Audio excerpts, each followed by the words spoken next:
understanding of how human activities are causing the world to warm. Which one is a better piece of evidence? B. Why? Source is given. Right? I, P, C, C. Not only source is given, we know this is a very authoritative source. Okay. Whereas the first one, a survey conducted. Right? Is there really such a survey? Okay. Sometimes people will really 无所不用其极. Okay. They will even make up expressions like a survey. Some scientists, suggest or indicate. So it's not ethical, but you cannot prevent that from happening. So the only way to prevent that from happening is to push people to reveal their source, and then you can verify it yourself later on. Number 2, is there a date on the source? Does the time of the date matter? Take a look at the example. About 40% of Americans were in favor of granting same-sex marriage's legal status, according to a survey conducted by Gallup poll in 2009. Only 27% of Americans thought same-sex marriages should be recognized by the law as valid, according to a survey conducted by Gallup poll in 1996. Which one is better? A. Why? 2009 and 1996. Which one is more recent? 2009, right? Okay, so when it comes to this kind of survey result, definitely the more recent, the better. Okay, so if your students are citing, some kind of survey result that comes from 5, 10 years ago, you should push them to find the more recent one. Gay marriage is a very good example. Okay, people will become more and more liberal when it comes to certain controversial issues. So this is an example. Okay, so if you're citing the one from 1996, only 27, sounds like only a small percentage of people are for, right? But see, 10 years later, okay, 40%. So definitely has this increase, okay, percentage. Is the source biased? Okay, I'll leave this one for you to read by yourself.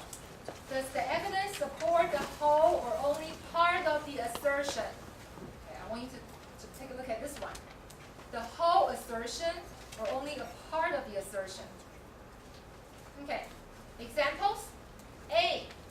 Video games have a negative influence on children because of the violent content contained in the games.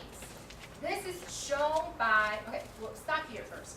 You look at this assertion, this claim, this conclusion. Video games have a negative influence on children because of the violent content contained in the games. If you're going to find evidence to support this claim, this conclusion, your evidence had to be able to show what are the key words in the claim. Negative. What else? Children. Violent. Right? Okay. So the evidence itself has to be able to capture its negative influence, has to be able to capture the influence on children, not adults. Has to be able to capture what? It's because of the violent content. Okay, so these are the 3 very important elements that have to be contained in the evidence. Okay, okay. After that, we go on. Okay.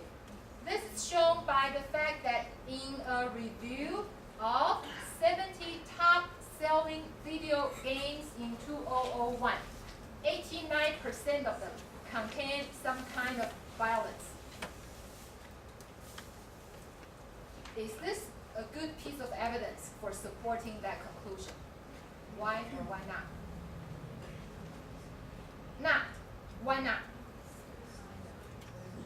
Okay, in this evidence, earlier we identified 3 important elements that have to be, somehow captured by the evidence, right? So in this piece of evidence, which element is captured? Violence. Okay. Do we have children? No. Okay.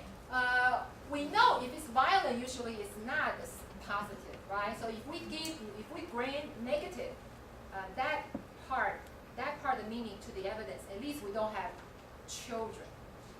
70 top-selling video games, possibly sold to whom? Adults, right? If it's adults, then you can say, well, adults, they have the ability to make the judgment. That's not the kind of thing that you're supposed to do in daily life, to your friends, to your peers, right? So they won't, be affected as much. Okay. So in this evidence, it only shows a large proportion of video games indeed contain violent contents. Okay, but the part about negative influence on children is not in there. So this is probably not a very good piece of evidence. Okay, let's look at B. A study done in 2001 by Dr. Anderson, director of the Center for the Study of Violence at the Iowa State University, has shown that playing a lot of violent video games is related to having more aggressive thoughts, feelings, and behaviors, and that it is also related to children being less willing to be caring and helpful towards their peers. This one is better than the first one, right? However, there's still one part that is not really captured. What is that part?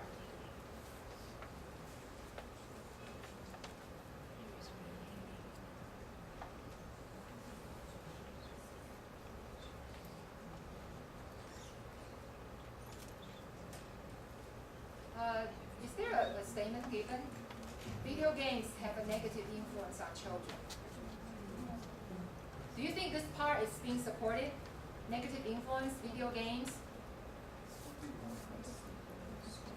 Playing a lot of violent video games is related to having more aggressive thoughts, feelings, and behaviors. Can you consider this part negative impact from video games? Yes. Yes. Okay. So I think this one, compared with A, is much, much better. Right? Much, much better. Okay, so that's one thing you should keep in mind. Okay, you can push your students to find better kind of evidence to support the whole statement, not just a part of it. Okay, number 5 is the support in typical example or atypical. 它是典型的还是非典型的例子？ Okay, I'll leave you to read A and B yourself, and then you can do the exercise. Which one is better? Okay, by yourself. Okay, and number 6 is the support. If the support is statistics or data, are the methods used to obtain the statistics or data valid? That's very important. Okay. The method used to gather the statistics, the data, is very, very important. Okay. For example, you all know sampling size is very important. I can conduct a study, but my sampling size is only 50 students. What does that say about my result? Probably the result cannot be generalized, right, to the population very well. Okay, so if you are able to know what kind of methods being used, go look into details about the method and make sure that the study itself is valid. You look at the 2 examples here. I kind of made up the first one because I don't want to cite the original one. Nowadays, if you get online, you will see sometimes some schools, they have some gifted classes. The teacher will ask the students from gifted classes do some kind of project, okay, like a semester-long project. At the end, they will upload the result of the project on the internet, right, for other students or students from other schools to read the result. I remember I read one project uploaded by one of these gifted class. I assume it's a gifted class, students from gifted class. They did a survey study. Okay? I forgot on what issue or what matter. But anyway, the method they use is they have people fill out the questionnaire. Okay? And I forgot the size, probably like 100 people or something. And then where do they find the people? Outside the train station of their city. So if that's the case, then you have to ask yourself, first, is the sample large enough? Okay. Second, outside of the train station, what kind of people will be in and out of train station? Okay, people who work, right? Or students, right? So the opinions captured by this kind of survey probably are primarily from these 2 types of people. Okay. As far as housewives, as far as